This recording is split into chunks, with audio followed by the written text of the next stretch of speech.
Thank you so much, Senator. That was perfectly aligned for what we've been talking about here. So a couple housekeeping things I'll go through before we continue with the program this morning. As mentioned yesterday, we are recording the morning and afternoon tracks in both 1 and 2. They will be available online in a few weeks, and the speaker presentations will also be posted. We do have an additional one-on-one meeting list available, and that's for the Small Spacecraft Technology Program. They'll be available for meetings this afternoon, and sign-ups will begin at 9 a.m. In front of Conference Room 1. I think there are also a few other corporate roundtable matchmaking opportunities available as well, and you can find out more at the registration desk for those. After the conference is over, our partners out here are going to be sending out a brief survey, and we definitely appreciate it if you all take the time to respond to that. We'd love to get your feedback on what we can do to make this better, what worked well, get your insights on how we can make this even better in the future. For today's speakers here, we again have Ed Case as a timekeeper here, and appreciate his support and efforts. So continuing with the program, I'd like to invite Dr. Joseph Grant, NASA's SBIR STTR Deputy Program Executive, and the NASA Mission Director representatives to join us on the stage for the NASA Mission Directorate's Vision Panel. Thank you.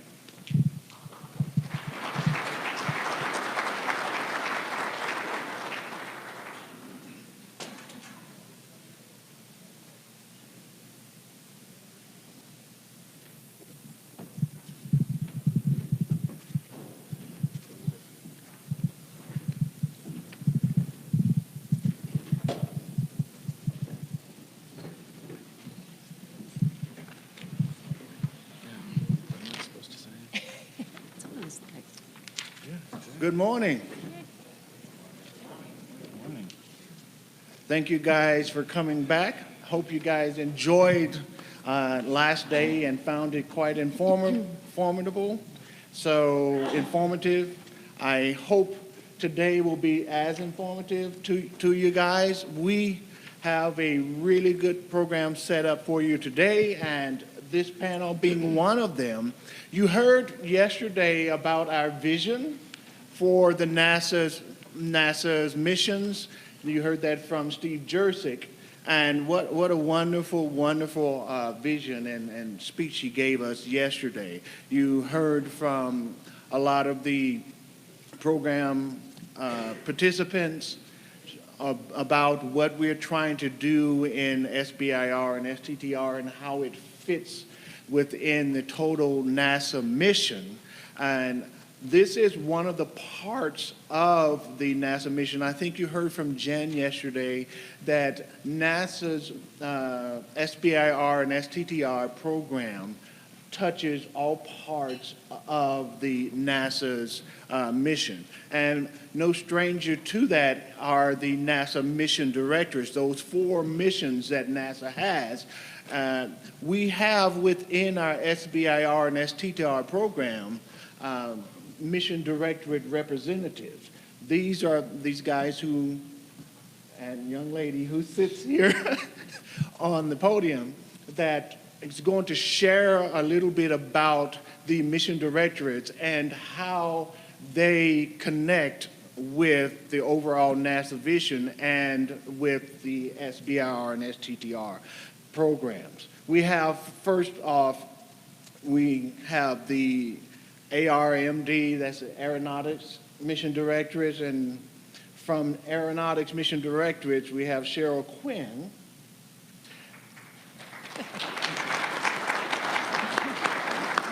Cheryl leads that as the Mission Directorate representative, and you know, a lot of the technologies coming out of the ARMD, Aeronautics Mission Directorates, make aviation safer. They make it more efficient. They are very flexible, and creating technologies that are very sustainable. One of the things that some of the things that they do in the mission in ARMD, they're looking at technologies that are far-thinking types of research that provide solutions that are revolutionary and that revolutionize aircraft and air travel. They are not necessarily end users always for the technologies that are created, but they facilitate the types of advances in aeronautics that help all of us. All right? So commercialization depends on other customers for the technologies created by ARMD, such as airframe, engines, and other aircraft components, manufacturers and assemblies, and the Federal Aviation Administration. Those are some of the things that you'll hear from or see from the Aeronautics Mission Directors. And Cheryl is going to talk about later on some of the things that make a good success story and how it looks for an ARMD. We also have what we call our HEO, Human Exploration Mission Directorate, which is represented by Dr. Jitendra Joshi. And yes.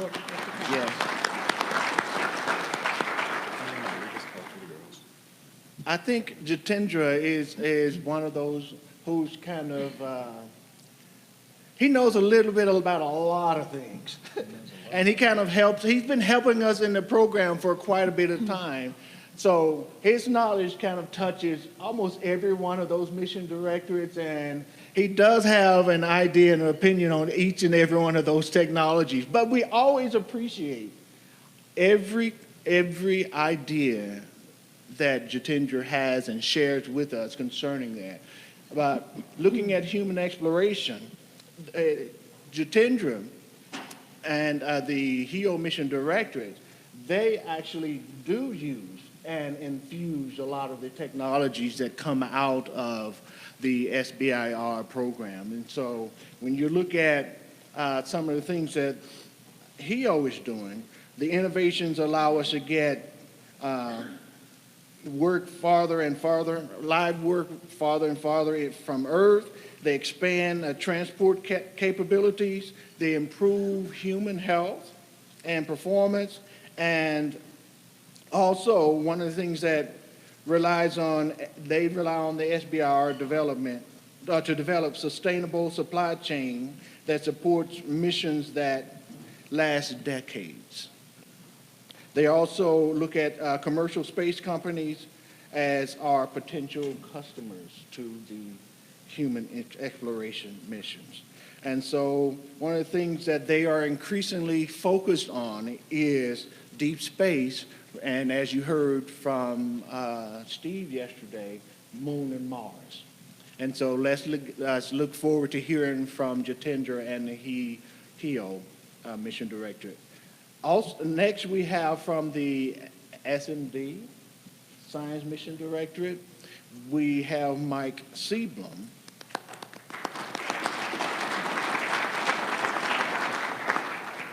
Mike represents Science Mission Directorate and using technologies, or they develop technologies that expand frontiers of the earth science,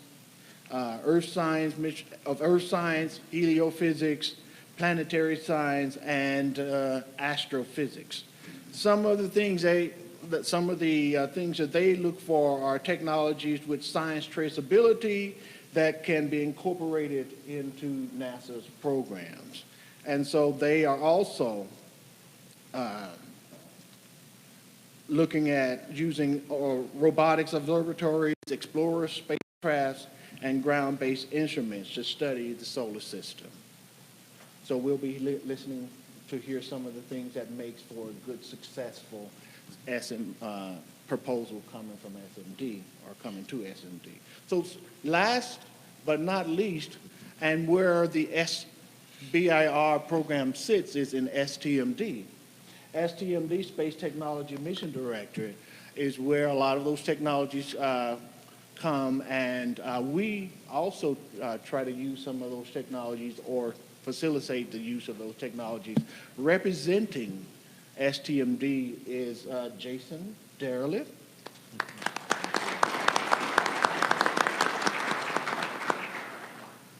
So when looking at technologies that make NASA's missions much more affordable and reliable.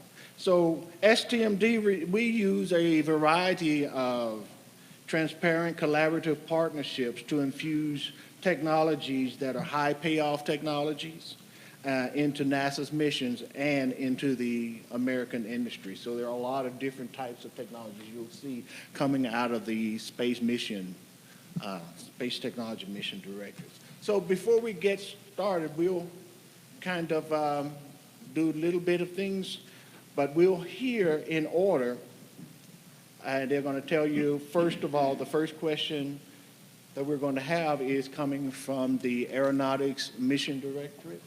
And she's going to tell you in 2 minutes. 2 minutes or less. Or less. She's going to tell you what it looks like to have a successful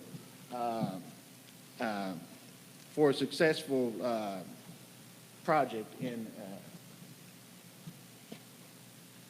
Aeronautics, okay. I mean, we've had a lot of successes in a variety of areas for ARMD. The one I'm going to talk about right now is... Can you put up the presentation, please? There we go. Thank you. Yay.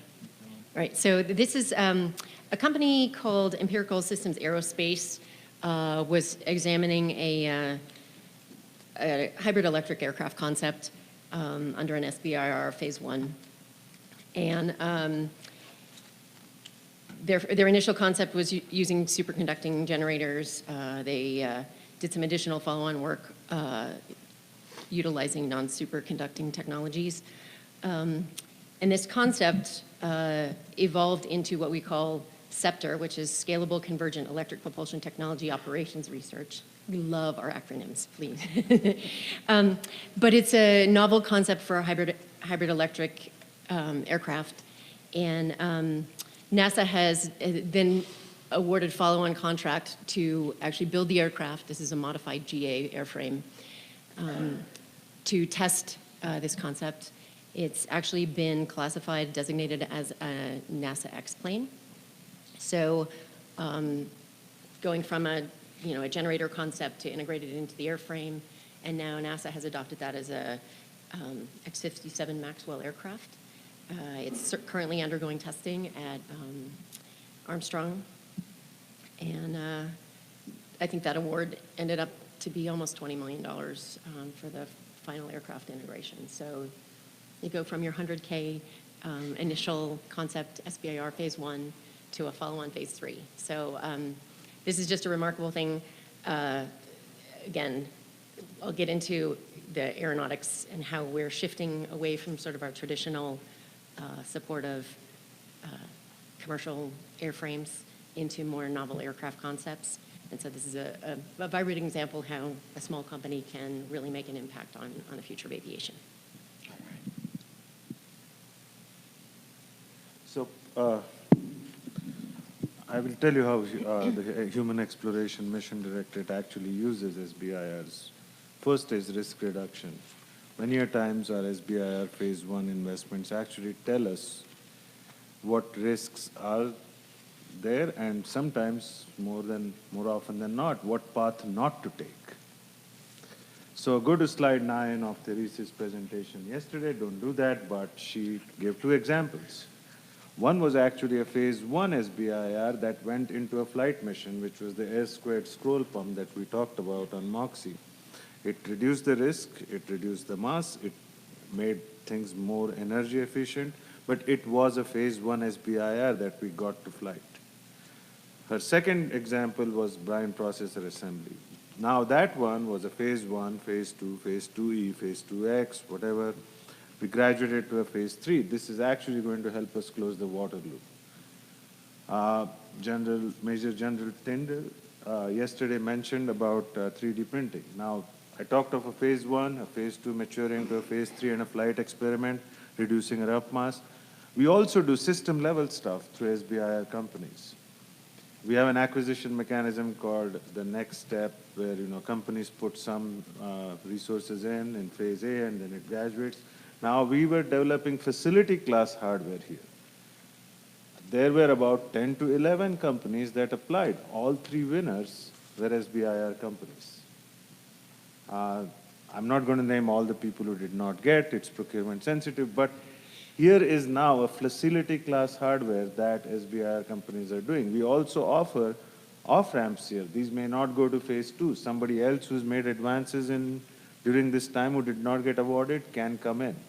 The goal here is to create a multi-fabrication laboratory that will actually generate parts from materials, recycled materials, right from not just plastics, but to metallics, and actually reduce our ecological footprint.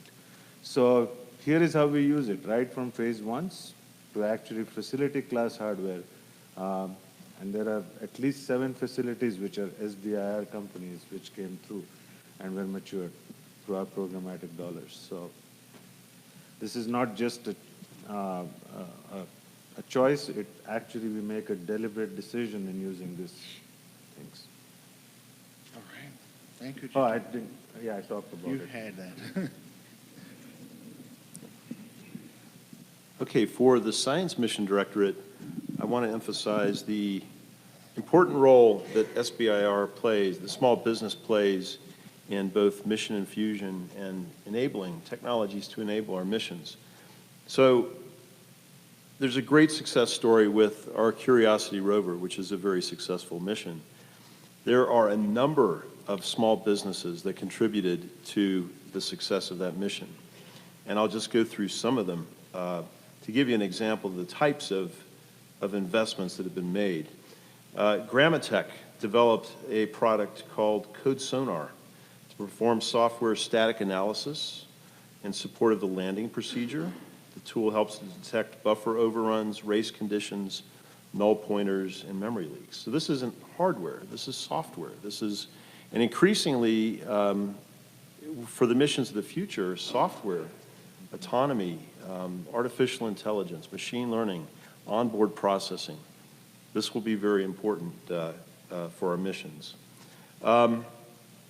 Starsys Research from Boulder, Colorado, designed the descent brake, which consists of specially designed gearboxes.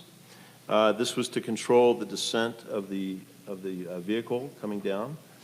Creer developed a vacuum pump for SAM, which is the mass spectrometer, to control the air pressure inside the instruments. The pump was unique for being lightweight and to withstand sterilization of over 100 degrees Celsius. Yardney Technical Products collaborated with Purdue University to develop cutting-edge battery technology that resulted in significant reduction in mass and volumes for harsh environments. Honeybee developed a dust removal tool with a single brushless motor to remove dust from a 45 millimeter area for us to do rock surface examination with some of the other tools like ChemCam. And finally, In Situ developed the chemistry and mineralogy experiment, which is an instrument the size of a laptop computer that directs a beam of X-rays at rock samples, and the diffracted signal helps to identify materials. And then I have one other example on the next chart, which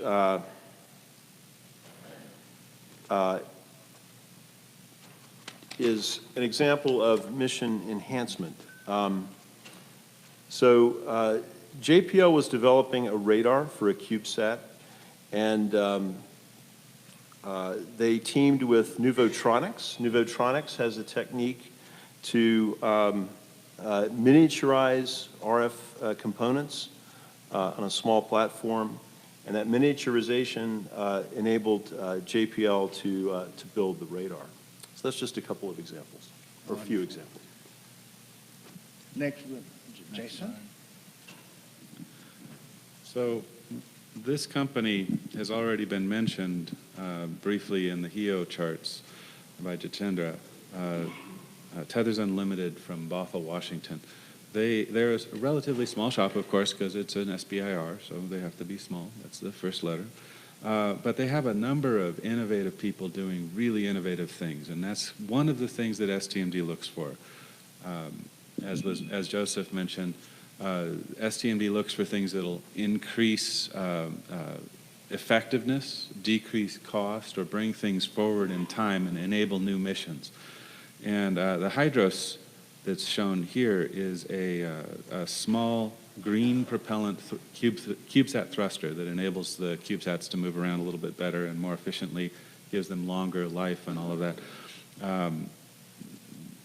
The company, Tethers Unlimited, has also done 3D printing. That was part of what the HEO work was, but also 3D bonding, taking Teflon tape and bonding it into a strut and actually creating full arms and things out of that. So a very interesting and creative company that's enabling in-space construction and also getting these small satellites around everywhere. And I think that that's the important message from this, is that STMD is looking for that sort of innovation in its projects. And the leader of this company, the CEO, Rob Hoyt, he when I saw him at a conference a few months back, he said, "It's all fun and games until you have to deliver spaceflight hardware." So you should listen to that too. Thank you, guys. Now, you got a chance to see that actually you do make a difference. These small businesses make a real big difference in what happens within the NASA missions. And you're actually helping us change the world every day through your contributions. And so looking at this is just a small amount of success stories that happen when you guys engage and help us. So the next thing we're going to go to is listening to give a quick overview of some good examples from the mission directorates that show how small businesses, that good examples of how small businesses past and present and researchers know where you're going, and what the future holds there. And one other thing we might ask you is, how do you set your strategy for what you're trying to do? And so I think that will be helpful to them in understanding how and who they should be applying to, whether it be one or the other. So if they know where you're going, how you set your strategies, I think that will be quite helpful. So ARMD. Yeah, so over the last couple of years, ARMD's made a significant effort in sort of making a broader future strategy and setting a strategic implementation plan. Through that, the work is largely organized into 3 large programs: the Advanced Air Vehicles Program, the Aerospace Operations and Safety Program, and the Integrated Aviation Systems Program. So the Advanced Air Vehicles is talking about advancements for subsonic commercial aircraft, rotorcraft, supersonics, and hypersonics. And the Airspace Operations and Safety Program is looking at specific technologies for increasing capacity in the airspace, more autonomy, looking at improving safety of that. Integrated Aviation Systems Program is sort of our flight demonstration projects program, where we're looking at our X-planes there. So we have a supersonic demonstrator and the Maxwell hybrid electric that I talked about earlier. So through this process, we've looked at we aligned the work into 6 roadmaps, which we call our strategic thrusts. And all of these are designed with an eye for aviation is going to be global, it needs to be sustainable, and it should be transformative. So those are kind of the guiding principles for how we organize. And these thrusts align with the work that we're doing in the programs, but it's our airspace one is safe and efficient growth in global operations, innovation in commercial supersonic aircraft. We've got a supersonic demonstrator underway right now. Ultra-efficient commercial transports, that is really improving fuel efficiency and emissions for commercial aircraft, 737 replacement small regional kind of aircraft. Transition to alternative propulsion and energy, I think this is where we've gotten a lot of our SBIR energy around this, looking at alternative fuels, alternative concepts, hybrid electric. Our in-time system-wide safety assurance, this is really looking at data analytics and real-time and in-time monitoring to improve safety and prognostics, diagnostics, that kind of thing. And in our future aviation scenarios, both in commercial and in our UTM, UAM kind of ecosystems, autonomy is going to be playing a really big part. So our growth area, I think, is under Thrust 6, which is assured autonomy for aviation transformation. And one thing that we're in the process of updating the strategic plan. You know, all this is going to be on the ARMD website, so you can look at the program descriptions, all that stuff. With this new emphasis on emerging markets, this is really looking towards the more electric aircraft concepts and urban air mobility. We recently had UES traffic management, a big effort in that. If you go to the next slide, it's just sort of a picture to kind of identify what those emerging markets are. You see new users in the typical airspace, supersonic, large UAS, different types of vehicles. In terms of the new markets, we're really talking about small UAS, delivery concepts, kind of thing like that for one market. Urban air mobility, that concept is really the, say, 2 to 6 passenger, you know, hop between one place to another. Your Jetsons, I'm flying to work in my urban air mobility vehicle. And there's also a concept for a thin short-haul market, which is really sort of the school bus-sized, small commuter class vehicle. And so really, we're looking both at concepts for the vehicles, technologies for the vehicles, as well as the environment in which they operate. So some of that may be traditional FAA airspace, and some of that may be more a service provided by new technologies in sort of an uncontrolled airspace kind of concept. So that's where we are. You can find, I think, most of this on the ARMD website. So now knowing where how they set their strategy and where they're possibly going in the future, please take a look at the ARMD website and find out, go dig a little deeper into what they're doing. What we're looking at next is the HEO, knowing that they're going to be using some of those technologies and try to infuse them. How do we find out from HEO what types of technology and how do they set their strategy for the future? So Mr. Jerzyk gave a talk without charts yesterday. At about 14th minute of his talk, this was the chart he was supposed to use. No. We are mission driven. We have a mission, whether it's space station or the Orion or the Gateway, which is one of the most difficult things we will do in terms of a human occupied habitat. It's got a concept of operations where you are leaving the habitat untended for about anywhere between 9 and 11 months.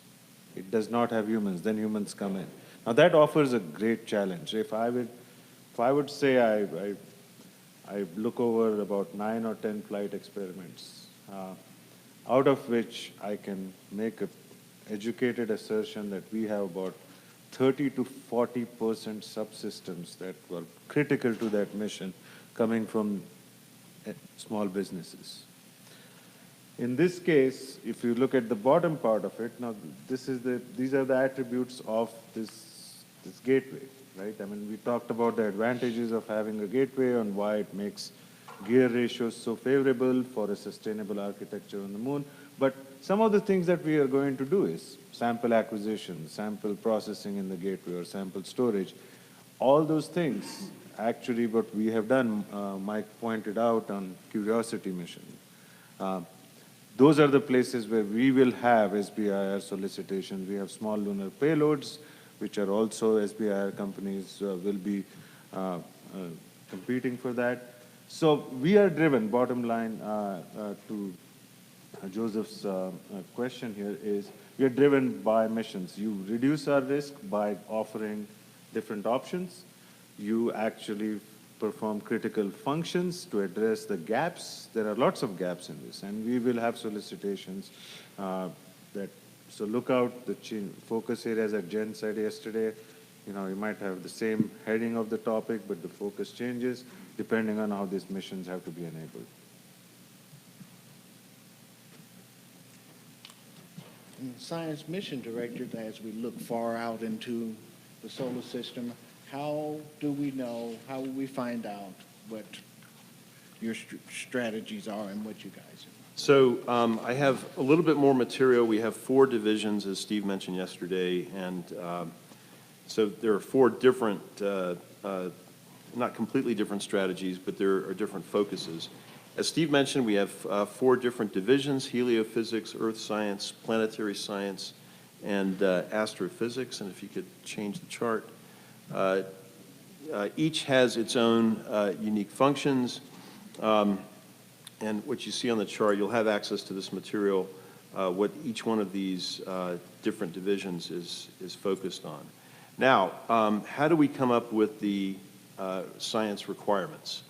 The next chart, you'll see they're rooted in these foundational documents that are crafted by the national academies. Each of these represents a decadal. These are called the decadal surveys. They're available online. You can just Google National Academies, NASA Science Decadal Surveys, and all 4 of these will come up. Now, there's a lot of material here. The Earth Science Decadal Survey was the most recent. It's about 700 pages, but you can get most of what you need in the front matter of the document.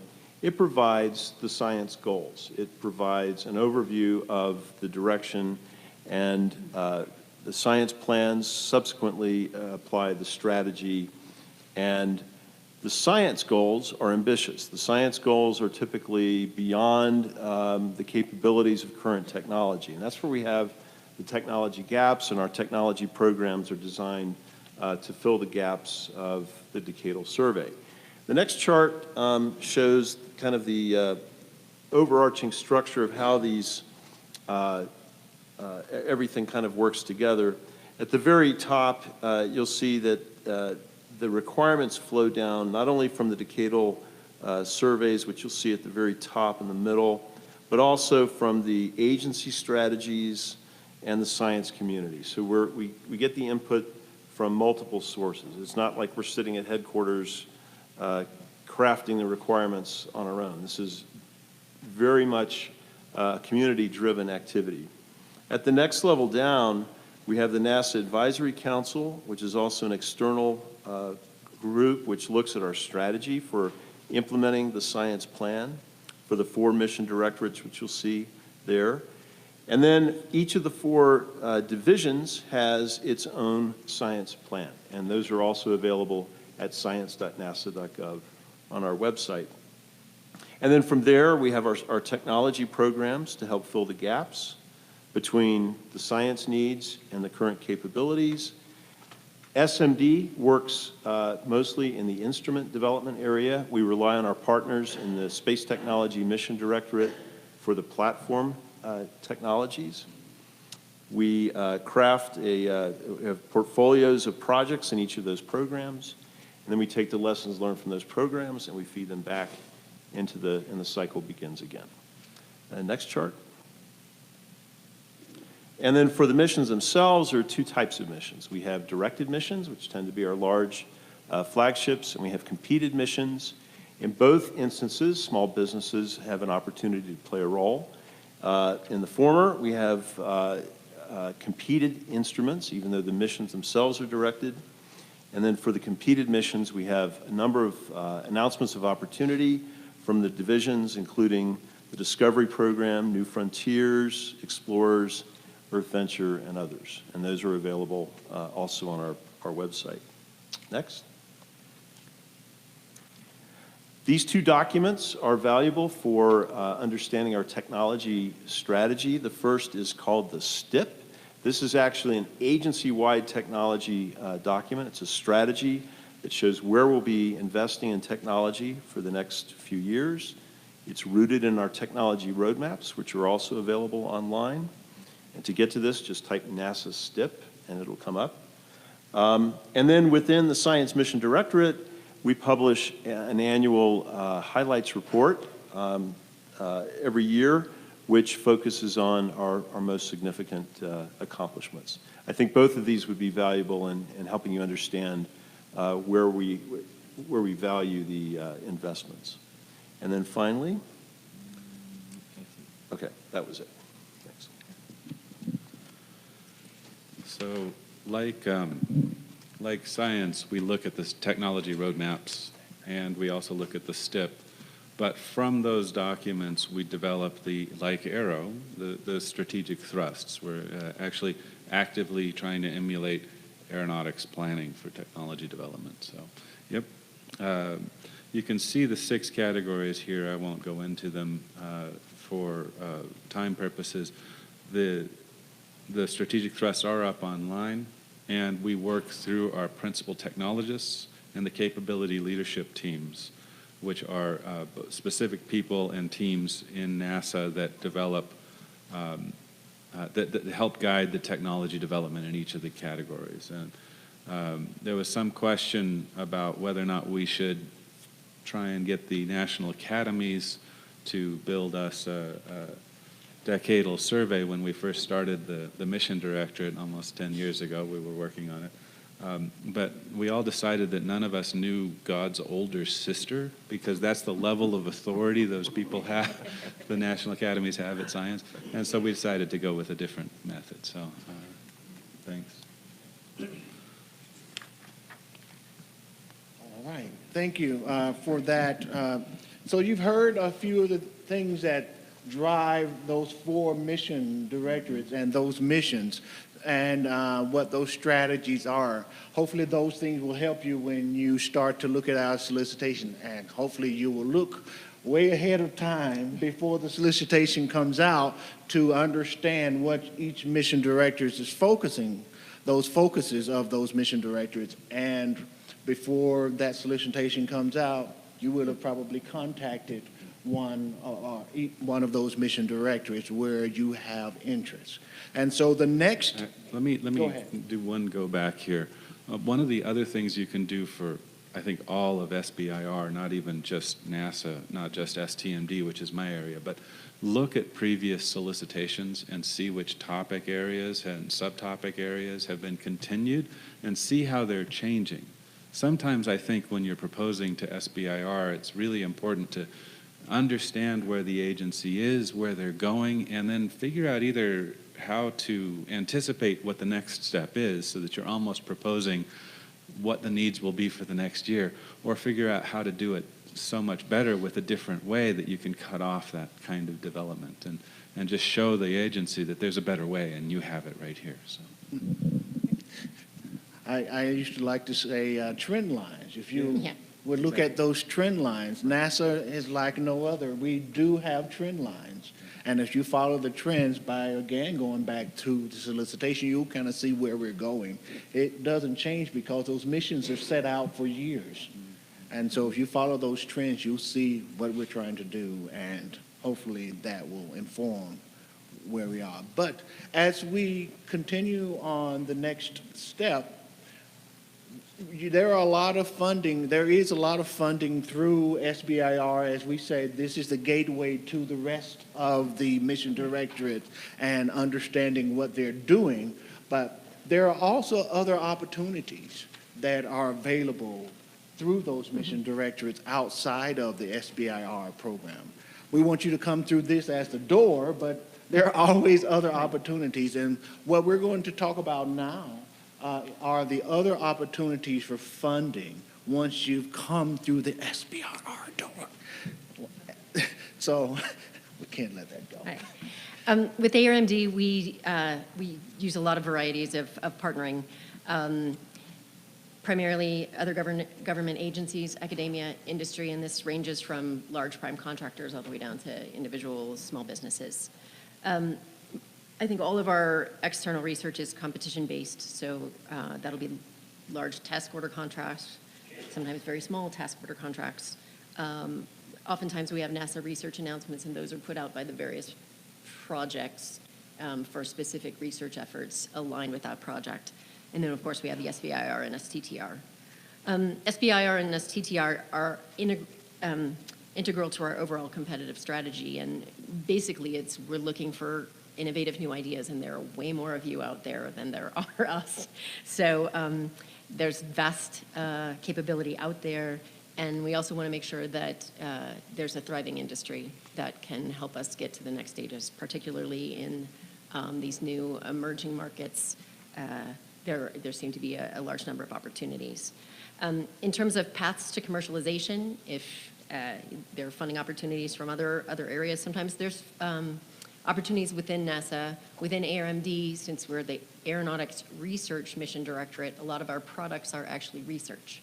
So that's not exactly a commercialization path. Oftentimes, SBIR technologies are integrated back into the program for a continued research effort. So NASA will buy a product or invest in something.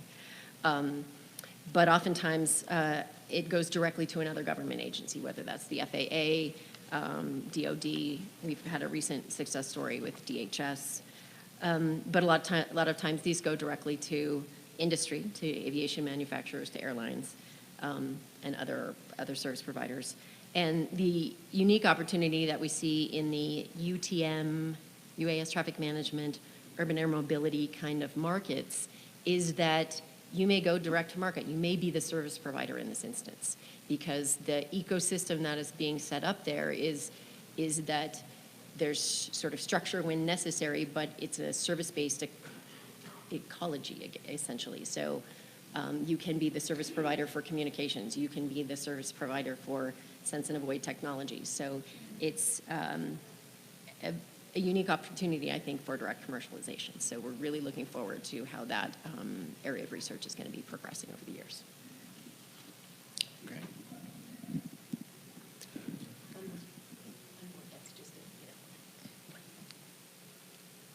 I think that's it.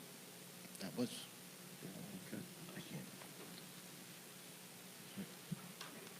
So I'll, the next. we have only 7 minutes, I was told. So I will tell you about UMD. Depending on the acquisition strategy, depends on UMD covers a lot of stuff, right, from basic fundamental physical and life sciences research that is more amiable to solicitations, which are called NASA research announcements, to directed work that we do for large vehicle systems, open competitions worth billions of dollars. One of the things that we have been stressing on right now is public-private partnerships, which is this next step. Kind of, we are at appendix. We have done it for IS Institute resources utilization. We saw about the Fab Lab. We are to a small subsystem like a trash compaction system, right? So we were very surprised in terms of how industry in the phase one, they are asked to put up to 20 to 50% of their own funding. And then as it matures, NASA takes over of more of the funding thing. But people are interested, so there are several things. And even when we do some government furnished equipment, we actually make a choice of what functions we pick depending on the innovativeness or the criticality or the maturity. And so these are some of the things, but if for you, you can look at also the NASA research announcements for basic research. Thank you. Next for the Science Mission Director. Okay, Following and opportunities. in the interest of time, I'm not going to go through all these, but I want to tell you that for each one of our, well, for the total mission directorate, there are between 12 and 15 technology programs. And again, these charts will be available to you, so I won't go through the individual programs. Planetary Science Division, we have a number of programs to develop instruments for various environments. Cold Tech is for Europa, for Ocean Worlds. Hot Tech is for Venus. We have new programs that I don't have listed on this chart for the Moon. There's a program called DALI, Development of Advanced Lunar Instruments, and another one that was just introduced. So these are coming along rather quickly. But if you look at the ROSES calls in SMD, you'll get the complete listing of these programs. So that what you're seeing there is planetary. On the next chart, the Earth Science Division, we have two programs that are focused on advanced concepts for instruments. We have one program that's focused on information systems technology, and a CubeSat program to mature technologies for onboard testing and validation. Astrophysics, there are several programs for various levels of TRL, and Okay. heliophysics has a program as well. We'll just hold it at that one, and the last one is S. That's good. So the Space Technology Mission Directorate is set up to start new technologies out and have a technology pipeline that is supposed to grow the technology, reduce the risk, make sure that the technology is, going to fit in the box, mass as low as it's supposed to, create only the data that it's supposed to, and use only the power that it's supposed to, so that it can actually go onto a satellite.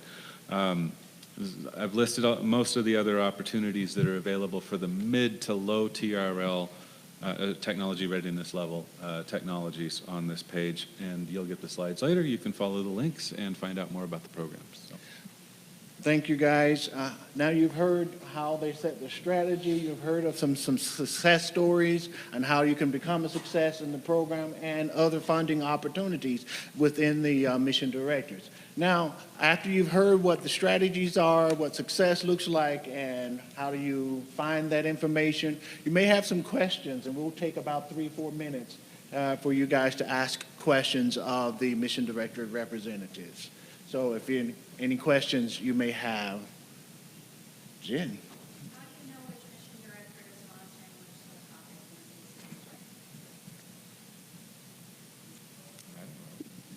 topic? There's a little letter at the beginning, and that will tell you. And I can't actually. A is for aeronautics. So when you look at the S is am I for supposed to- science, S is for science. Z is for Z is Space Tech, Z of is course. Space Tech. and H. and H is for HUMD. Yeah. HUMD.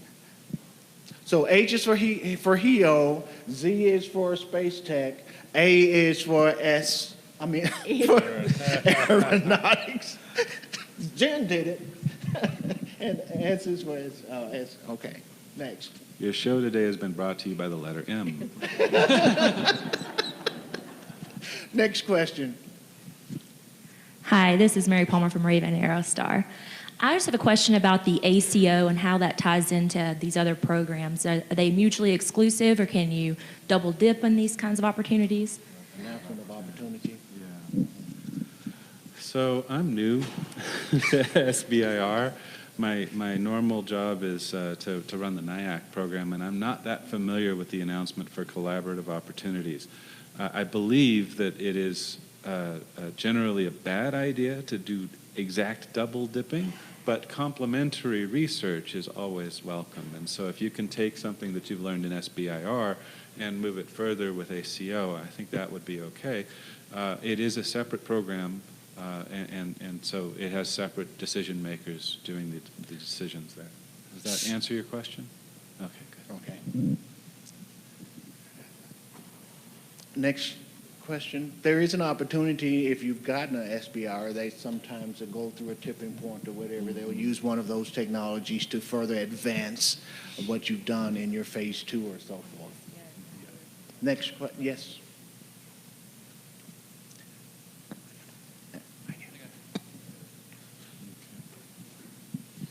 So you talked a lot about coming through the SBIR door. What if you want to go out, raise capital, and fund your early innovation that way?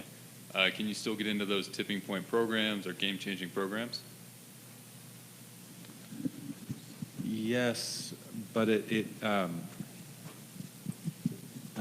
depends on the program as well. At the moment, Game Changing concentrates more on the NASA side of research, but there are collaboration opportunities for that.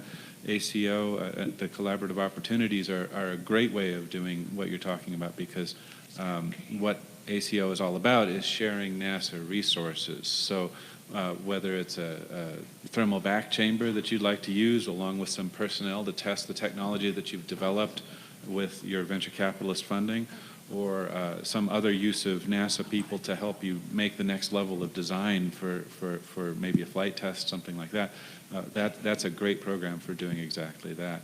NIAC is open for when you have a secret sauce, so to speak.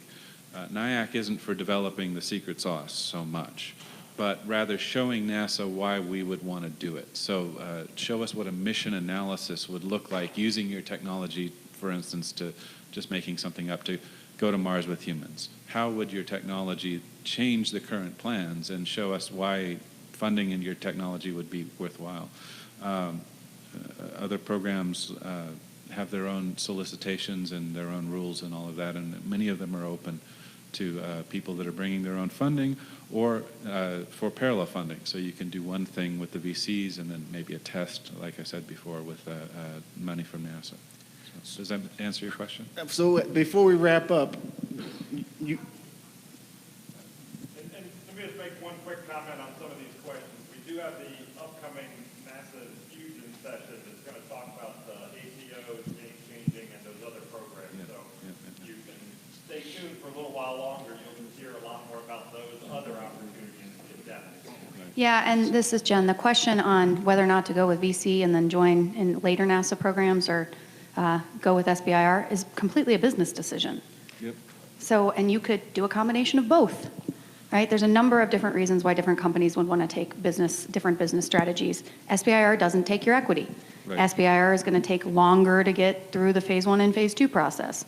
SBIR gives you a direct access to a customer. There's different pros and cons to working in SBIR or not, but that's ultimately up to the business about where you think you can find funding on the timelines and for the purposes and for the customers that you want to work with. Yeah, It's not an it's not an either or. The message shouldn't be, you go through the SBIR door. There are many doors you can go through. In SMD, the programs are wide open for any kind of opportunity.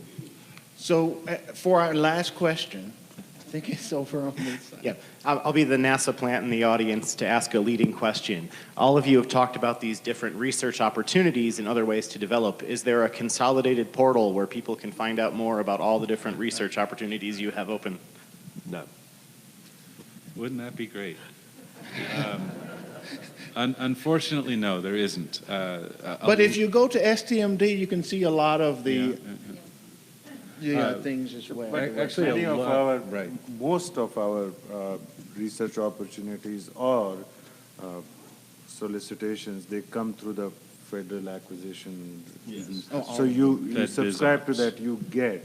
That's how most of the universities know, hey, something is coming through NASA or industry knows. For So- technology, Yeah, yeah. For the technology opportunities, Fed BizOps. Now, if you want to partner on a mission, then you have to go through like the announcements of opportunity. Right. Correct. Inspires is a great site to sign up at. It's not the electronic handbook, of course, though, so you should sign up for both, and Fed BizOps as well. So don't forget, some of these questions that you have outside of the SBIR program are going to be answered there. I think it's at 10:15, the diffusion opportunities there, so you get a chance to ask those questions there as well. We thank you guys for listening and participating in this session. We want to thank